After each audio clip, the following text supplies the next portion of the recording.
Well, how's it going, guys? Welcome back to HorrorVision, and I am invisible. Yeah, no joke. I'm actually invisible. You can't see me, you can't touch me, because you can't see me. I'm invisible. And you thought I was invisible. You guys must be stupid. Jeez, I wouldn't even want to be invisible. But anywho, speaking of invisibilities, we're here to talk about a basic classic that is based off the H.G. Wells novel that I have never seen. And that is basically, well, directed also by Frankenstein director James Whale, none other than the 1933 classic, The Invisible Man.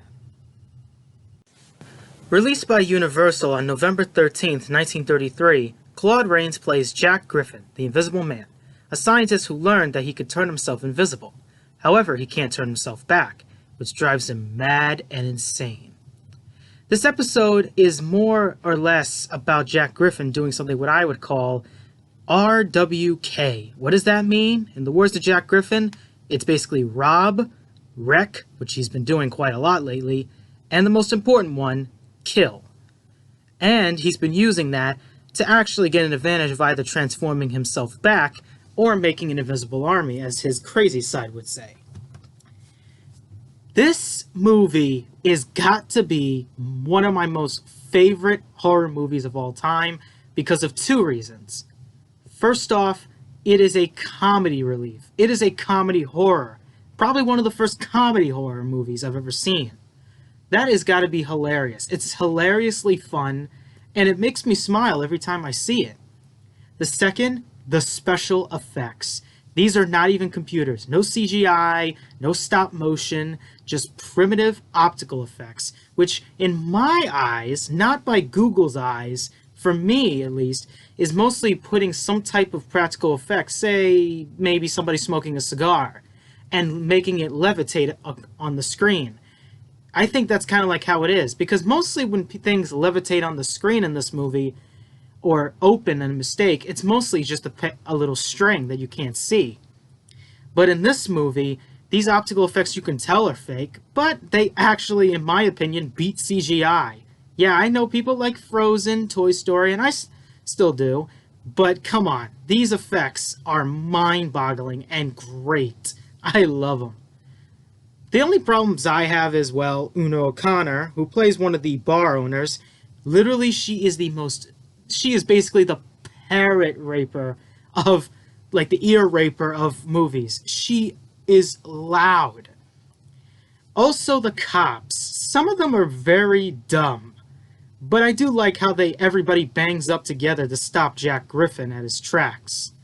It is a very nice slice of delight, and I highly recommend it for a lot of people that basically have never seen the original. And, well, there is a reason why, and I'll tell you. So yeah, The Invisible Man. It's such a great movie. The effects are amazing, the acting is amazing, and it's funny. But there's been depressing parts like his death. His death has become one of the most depressing features. And let's be honest here, I think this is the only movie that...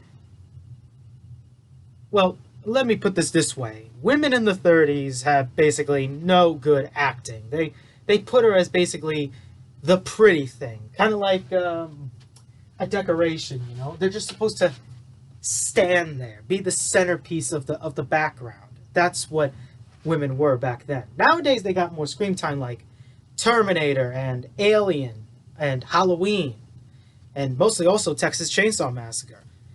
But they were mostly just like any type of decoration, like a mask or these pumpkin lights. They just are but they're also like another thing. They're basically a character that helps the main character stay in focus. They're basically the supporting character. That's what I think they are. But if they're not, in monster movies, they're just straight up damsels in distress. And trust me, I don't like damsels in distress that much. Because they're useless.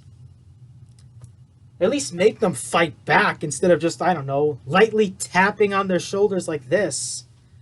But I digress. The movie's still a very nice movie, and it's probably the first comedy horror movie I've ever seen. But even to exceptions, there has been quite a lot about it. And more as well, also a big fan base.